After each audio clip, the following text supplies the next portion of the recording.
Varanasi cinema కోసం యుద్ధ విద్యలు నేర్చుకుంటూ కష్టపడుతున్న మహేష్ బాబు గారు అయితే ఆయన ఈ సినిమా కోసం కలర్ పయట్టు అనే ఒక విద్యను అయితే నేర్చుకున్నారనమాట.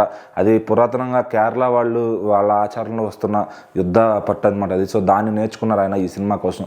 అంటే ఈ సినిమా కోసం ఆయన ఏది కావాలంటే అది రాజమౌళి గారు అడిగిన విధంగా అన్నీ నేర్చుకుంటూ వస్తున్నారు. మరి ఈ సినిమాలో దాదాపు ఆయన 5 పాత్రల్లో కనిపిస్తారని తెలుస్తుంది. మరి ఆయన ఈ విద్య నేర్చుకున్నట్టు ఎవరు మూవీ టీం అయితే బయటపెట్టలేదనమాట. ఈ సినిమాకి ఆయన ట్రైనింగ్ ఇచ్చిన హరికృష్ణ అనే వ్యక్తి ఆయన అయితే ఒక ఇంటర్వ్యూలో చెప్తూ ఈ విషయం అయితే బయటకు వచ్చింది. నేను గత ఏడాది మహేష్ బాబు గారికి ఆ కలరయ్య పట్టు అనేది ట్రైనింగ్ ఇచ్చాను.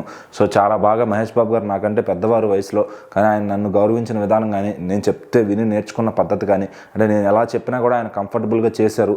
సో అది చాలా ఎంత కష్టమైనా సరే ఆయన నేర్చుకున్నారు. సో అందుకు నేను ఆయనకు ఒక అభిమానం అయిపోయాను అన్నట్టుగా ఆయన అయితే చెప్పారనమాట.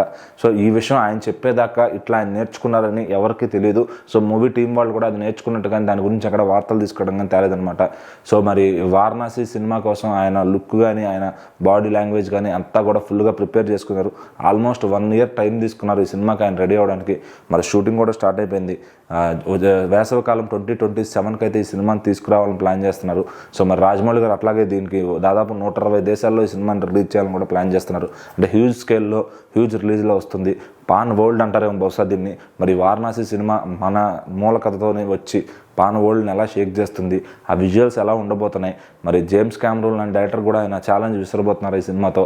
మరి మహేష్ బాబు గారు నేర్చుకున్న ఆయన విద్యలన్నీ ఈ సినిమాకి ఎంతవరకు ఉపయోగపడతాయని చెప్పి సినిమా వచ్చిన తర్వాత చూడాల్సిందే.